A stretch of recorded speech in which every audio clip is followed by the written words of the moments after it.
So I'm Fozia, and if you don't know me, I started, you're right, with squash many years ago, pre-COVID. I then took on, I think I challenge myself every few years, so and my wife, I've realised. So I then started doing an online food business during COVID. Everybody else was baking, I chose curries. So I started shipping them around the country, and the first frozen curry was shipped to Southampton, 2019. It was somebody's Christmas dinner. I was very amazed with that. I was quite happy with that one. So then, after leaving squash, I then decided to do, I was actually invited to do the shipping container on Lodge Lane. That was a ball. That was really, really good. I think every single stage of what I've done helped me move on to the next stage, sort of thing. So working the squash helped me jar and pack everything. Everything had a reason. I still think that everything has a reason. Shipping container, we grew out of that very, very quickly, to be honest, sort of thing. But I think we got our name from there as well. I think a lot of people got used to us and got to know us, sort of thing, from the shipping container. Yeah, I think it's still there. I think Noor's taken over that one, sort of thing. But I remember putting the tiles on. Me and my husband were sitting there putting all the tiles and decorations, and now we're actually tiling away. Yesterday in the toilets in our new place as well, so it comes around in a circle. So we're at Picton Road at the moment now, because we do a lot of catering as well. People know, even before I did squash, I was always doing a lot of charity work locally, all the schools. And that's why I do a lot of work with the schools locally, because they would say, "First, just bring your tray of pakoras in," and they'd sell out straight away and stuff like that. So I was always doing catering anyway, so we did the restaurant side. But the restaurant is half catering and half the restaurant on Picton Road. So it's a bit of both as well. And as I said, I get bored. I stumbled across another venue. I didn't go looking for it, and that's my excuse for doing this one. I really didn't go looking for this one. And I actually went to look for a dark kitchen, and the guy said to me on the phone, "There's a dark kitchen at the back of a hall." I went to view this in dark, pitch black, with my torchlight on, stumbling downstairs, and found this kitchen at the back of a hall.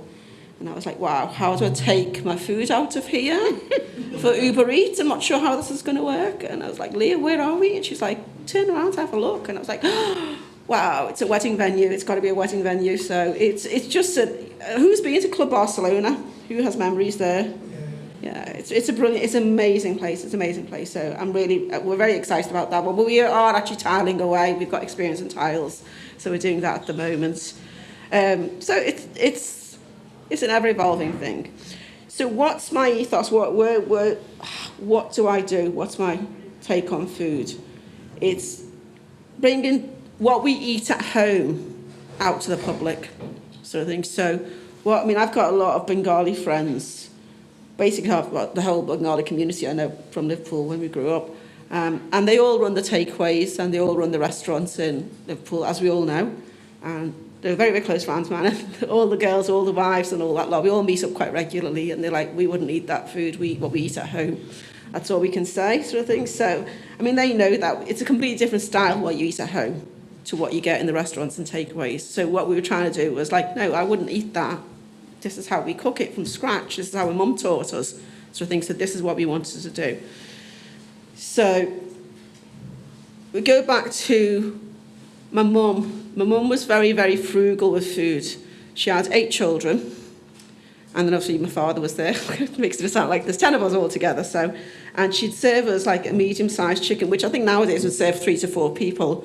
But she'd serve 10 of us, 1 medium chicken. And I think, you bulk it out with spinach or with whatever veg you had available, and they were frugal in those days. We're not. We're just lazy. We'll just see the nearest option or whatever the easiest option out is, sort of thing. My husband's from Bradford, and I found it quite interesting, I think, over the last few years. I think Bradford's got a huge amount of takeaways and a huge amount of restaurants, and it's known for it. And my sister-in-laws, I'm so used to cooking from scratch and cooking at home, so I'm used to doing that all the time. And I'd go over to my mother-in-law's and start cooking rice and start cooking curries, and my sister-in-laws would bring in takeaways from outside, and I'm going, "What are you doing?" And they're like, "Oh, it's an easy thing to do, and it's so easy." And I'm like, "But this is nicer, why would you take that? Why would you go and do that?" sort of thing. And I think it's sound my age, I'm giving away my age, it's the younger generation nowadays. I think they've got lazier, or they're just refusing to learn how to chop an onion. and start cooking for curries from scratch. I don't know what the issue is, sort of thing, I'm telling you. Luckily, I've got 2 nieces who are about 30 odds, and one of them is a really good cook, and one of them is starting. But it's that generation now, 20 to 30 year olds, that they do need to be taught how to cook. I think we're forgetting it. And a lot of people are, I mean, I was brought up with Madhu Jeffrey and Delia Smith and a good old Reader's Digest book that was that thick.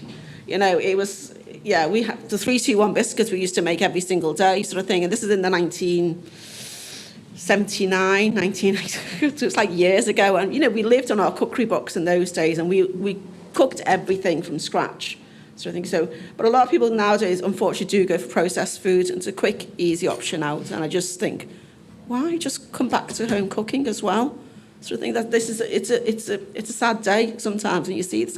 But I was in Bradford. I was shocked. I was always shocked about my sister-in-laws and I did pull them up a few times. But this is an easy option for us. Yeah, you know, been to work and we've done this and we've done that, and I'm going, yeah, but just plan ahead. Why don't you just plan ahead and just sort your food out? When I was home with my children, I used to plan my food, 2-week plan, food plan. There was no wastage. I was just brought up with no wastage, or very, very, very minimal wastage. But I don't know, just the younger generation, I don't know, I'm having a go with the younger generation. I just like to teach them how to cook, sort of thing. I'm very much, you know, we should be out there teaching the kids how to cook nowadays as well. And I've got a huge passion for food. I just love my food, you know. We were brought up cooking together as well. So, like, the night before, like, obviously, Christmas here, a lot of people go out shopping, isn't it, Christmas Eve and stuff like that. We didn't. We'd be sitting at home making hundreds of samosas and making pakoras and putting the henna on. It was all about being at home and cooking together. So I think prepping the food together. And we'd be up at 5:30 in the morning, getting all the breakfast stuff and getting, you know, nobody went out shopping. I don't know, Eve preps is completely different for us, sort of thing. I think we plan it on our household about months ahead, just like Christmas is planned months ahead. But when it comes to food, we were at home cooking everything from scratch, sort of thing. So, and together, which was a nice thing. So, and it was all about the samosas. I'm sorry, I'm all about the samosas. If you haven't had none of my samosas, I'm not happy. You should have asked me to bring samosas tonight, actually. You know, you forgot, Jerry. You forgot. It wasn't a very good move. Yeah. So no food waste. I've written this about 3 times, no food wastage, because it's whatever's seasonal, you know. I mean, even Sprouts. I mean, Sprouts here is bought in at Christmas. We found this very odd, actually. Yeah, we'd have that probably all year round, sort of thing. So it was whatever there was available in the supermarket. Well, not even market. It was, I think, Lodge Lane, Granby Street, that sort of stuff. My dad had a greengrocers. My dad actually had, I don't know, what did he have? He had a greengrocers for many years in Granby Street. So we just had food produce was always there, sort of thing. So it was never an issue for us, but it was just seasonal, whatever was available, sort of thing. So I remember Becky and Claire, and has anyone been to Squash's Christmas dinner? Has anybody been there? Have you had the sprout curry? Yeah, okay.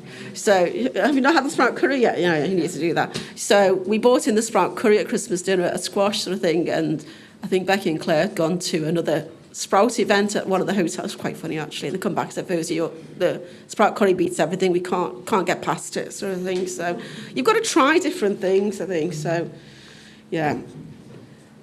So now that I'm opening, I mean, and also I did this when I did the frozen foods. You know, when you do frozen food packaging, you have to weigh everything, cost everything, every single gram. Oh gosh, it took us about 6 months to do a food package label because we were just very naive and we had to learn everything from scratch.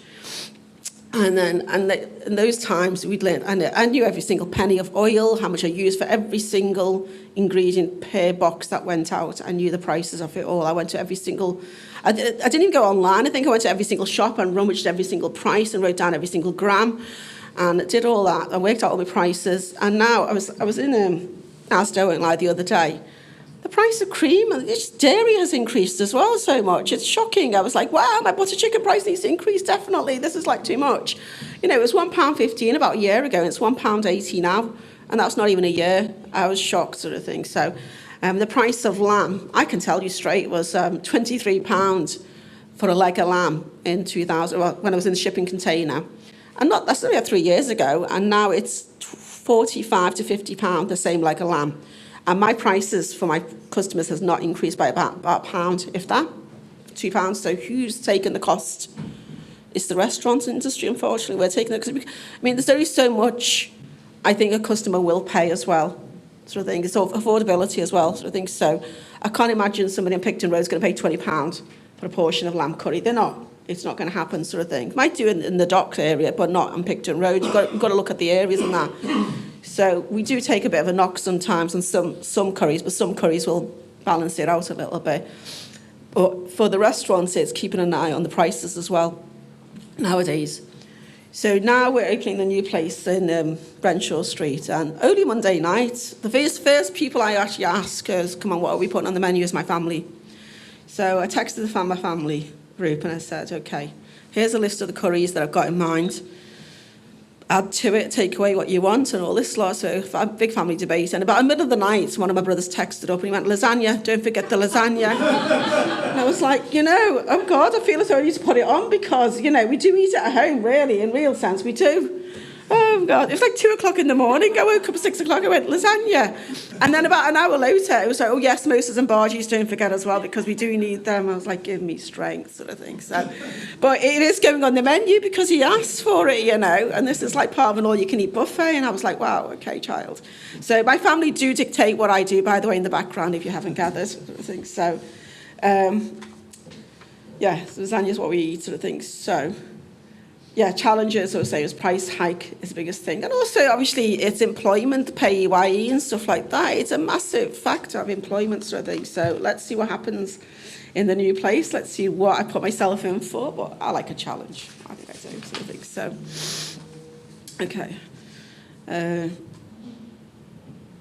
I think with Indian food as well, I think I was looking at food wastage there. So we don't waste much food, I have to say, because curries will last 3 to 5 days.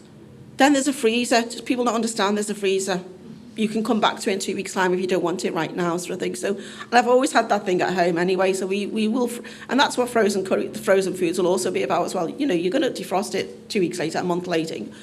Try to remember to label the curry, of course, so you know what you're getting out of the freezer, sort of thing. But there's very, very little wastage, and with a curry, you can throw in any other scraps that you have. A chicken can have cauliflower, it can have potato, it can have peas, it can have a lot of different vegetables to bulk it out, sort of thing. So, so I said to one of my customers, oh, butter chicken. He said, butter chicken's going on. I said, yeah, but I think I can put it back on the bone, like the old school way. And he was like, oh, can't eat that. I went, well, then you can't eat my butter chicken. He was like, oh my God, Fozia, you can't do this to me. I was like, I said, I know the market likes to have it boneless, but, we do like flavour in our curry as well. Jerry's telling me to stop talking to you guys, So, but anyway, I will ignore him for 1 minute, if that's okay, sort of thing. So, so it's going back to traditional home-cooked food at the end of the day. That's what my ethos is, right, okay. So, and I'm hopefully going to bring it to Renshaw Street with a bang in the new year. Please look online for that, okay? There's going to be a little party there. Sustainability is, what I've written here is, oh, that's too posh for me, wow. I did go on ChatGPT for 2 seconds, and it wrote, sustainability starts small. Global issues feel overwhelming. Actually, that's right, that is overwhelming. So basically, it's what you can do yourself, start small. It's just small things yourself, sort of thing. So source local ingredients, source locally. It's just go back to what you said before, Lucy. It's the same thing as that, sort of thing. So on that note, I'll leave it at that, Cherry. Is that okay?